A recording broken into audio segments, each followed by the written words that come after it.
Internet of Things kali ini ada aku, Nuranendi Fadilah, dibersamai dengan teman aku. Lenovo Syamsyah Heskia. Kali ini kita berdua mengundang teman-teman kita untuk membahas salah satu topik hangat ya saat-saat ini. Ya, boleh perkenalan dulu. Halo semuanya, nama aku Cecilia Tarigan. Aku Reva Artanti Arya Putri. Ya, jadi isu hangat atau topik hangatnya apa sih, Fe? Kita sih sebenarnya kali ini mau bahas tentang Black Campaign. Nah, apalagi kan mau masuk tahun politik tuh. Black Campaign itu sebenarnya apa sih?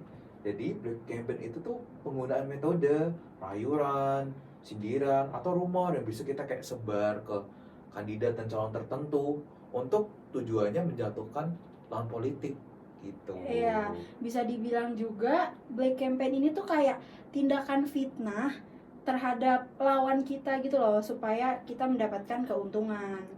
Nah, kalian udah tahu nih apa sih Black Campaign. Nah, menurut kalian apa aja sih yang termasuk ke Black Campaign, contoh-contohnya?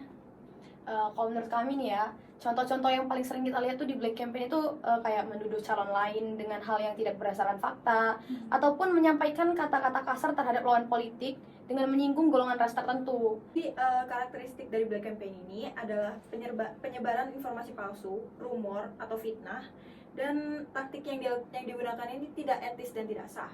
Selain itu juga sumbernya nggak jelas dan tidak ada pertanggungjawaban.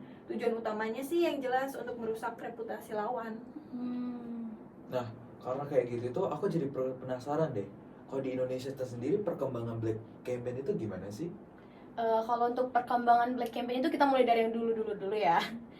Dulu tuh Black Campaign itu dilakuin melalui pembagian atau penyebaran informasi melalui media cetak seperti pamflet, fotokopian artikel, dan yang lain-lain lah, yang berisikan mengenai informasi negatif mengenai pihak lawan.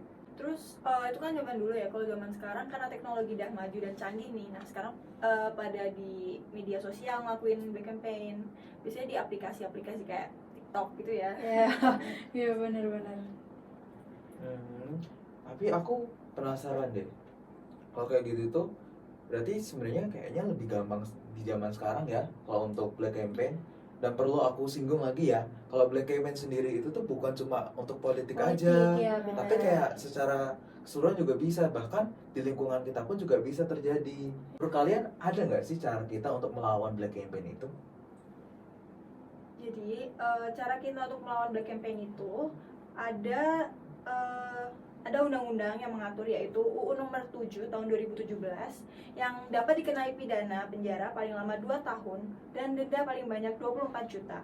Selain itu, orang yang melakukan Black Campaign di media sosial ini bisa dapat pasal 27 ayat 3 UU nomor 19 tahun 2016 tentang informasi dan transaksi elektronik dengan pidana penjara paling lama 4 tahun dan denda paling banyak 750 juta. Terus kalau udah kayak gini, siapa sih pihak yang bertanggung jawab untuk menindaklanjuti pelanggaran ini? Kayaknya kalau untuk itu aku juga bisa jawab deh. Jadi kalau menurut aku sih, jadi kita harus take a step back dulu ya. Kayak kita harus cari dulu dari mana sih awalnya. Nah, awalnya itu ternyata itu mulainya dari laporan atau pengaduan atas ada dugaannya itu pelanggaran, contohnya pemilu yang masuknya ke Bawaslu.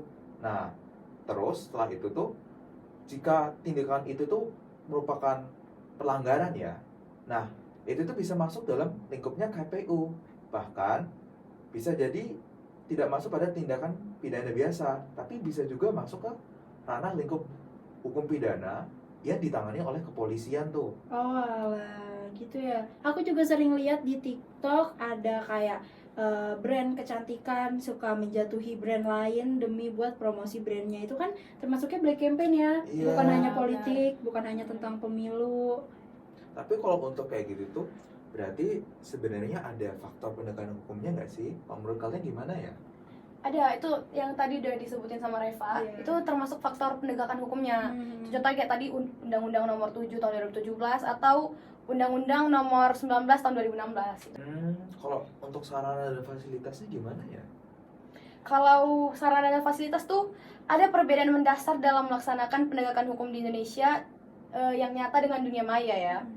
Penegakan hukum di Indonesia itu memerlukan peralatan atau fasilitas yang memadai sehingga dapat mencakup seluruh seluruh elemen masyarakat gitu ya. Kampanye hitam atau black campaign di media sosial itu berada pada wilayah ruang lingkup maya.